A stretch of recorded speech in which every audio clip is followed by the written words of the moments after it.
Hey, and welcome to video number 2. In this specific video, we're going to talk about how to download and install Paint.net and how to set it up properly so you can begin to use it. So with that said, let's go ahead and get started. To get to the site, you want to go to Google and type in Paint.net, which is located, the site is located at getpaint.net. So I'm going to go here. And then simply at the top, click on the download link. Now, the reason why I wanted to create this video is so that you understand that you can install Paint.net. Some of you, when you install Paint.net, it's going to be a simple, seamless, no problem installation.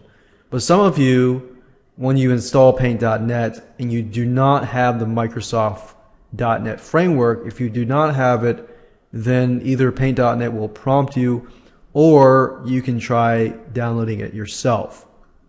So that's something that I want to make sure that you understand. It's not a hard process. It's just something that you need to be aware of, and that Paint.net, of course, only works with Windows.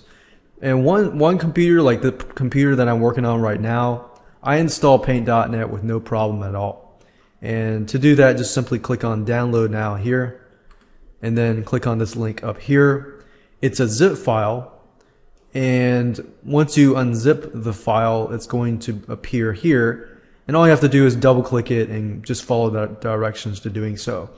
And so if you do not have .NET, like say for example my other desktop, my desktop did not have the .NET framework, and then therefore I installed it, and then Paint.net said no, you need the .NET framework.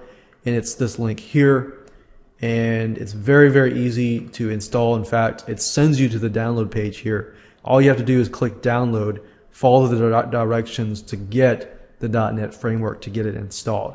Once you're done with that, and let's say that you've had success on the installation, and now it's time to open Paint.net. So to access it, you can either find the link or the icon on your desktop and so forth, or you can open, let's say, click on the start button here and then click in the search area, Paint. And if you successfully installed it, then you'll see Paint.net right here. And when you click on that, I've already opened it up here, but this is what Paint.net looks like. I preferably like Paint.net more than I do GIMP. But if you have a Macintosh, then GIMP is the way to go. But in this specific video course, and pretty much Adobe Photoshop, GIMP, all these different programs are very similar. Like if I'm looking at these tools right here, the same tools that are being used here, a lot of them are being used in Adobe Photoshop.